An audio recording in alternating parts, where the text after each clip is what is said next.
চুক্ত করে আমরা বাংলাদেশ জাতীয়তাবাদী দল সামনের দিকে দেশকে এগিয়ে নিয়ে যাব।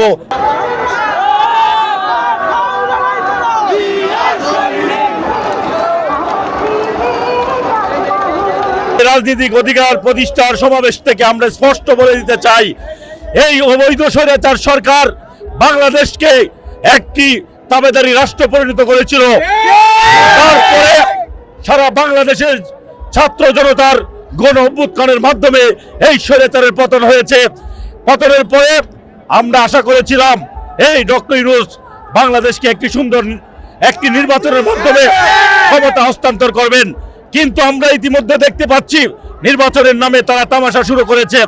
নির্বাচন আগামী ডিসেম্বরের ভিতরেই যদি নির্বাচন না দেওয়া হয়, দুর্বার গণ আন্দোলনের মাধ্যমে এই ডক্টর ইউনূসকে ক্ষমতাচ্যুত করে আমরা বাংলাদেশ জাতীয়তাবাদী দল আগামী নির্বাচনের মাধ্যমে এই দেশে ভোটের অধিকার প্রতিষ্ঠার যে আন্দোলন আমরা চালিয়ে যাচ্ছি, সেই আন্দোলন সফল হয়ে আগামী দিনে একটি অবাধ সুষ্ঠু নিরপেক্ষ নির্বাচনের মাধ্যমে জাতীয়তাবাদী দলের সরকার আগামী রাষ্ট্রনায়ক জনাব তারেক রহমানের নেতৃত্বে একটি সুন্দর সুখী সমৃদ্ধ বাংলাদেশ গড়ার জন্য আমরা সামনের দিকে দেশকে এগিয়ে নিয়ে যাব।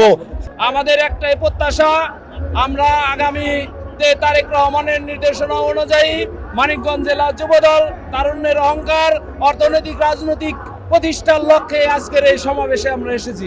আমাদের সর্বশেষ তারুণ্যের সমাবেশ অনুষ্ঠিত হতে যাচ্ছে।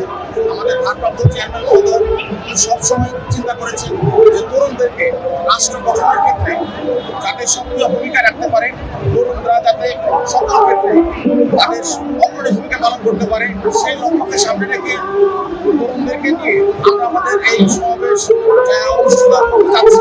এবং আজকে এই উপস্থিতি করে আমাদের ভারপ্রাপ্ত চেয়ারম্যান মহোদয় যে আশা এবং প্রত্যাশা নিয়ে তারুণ্যের সমাবেশের জন্য সেই তারুণ্যের সমাবেশ আমরা ইনশাল্লাহ সফল আয়োজন শেষ।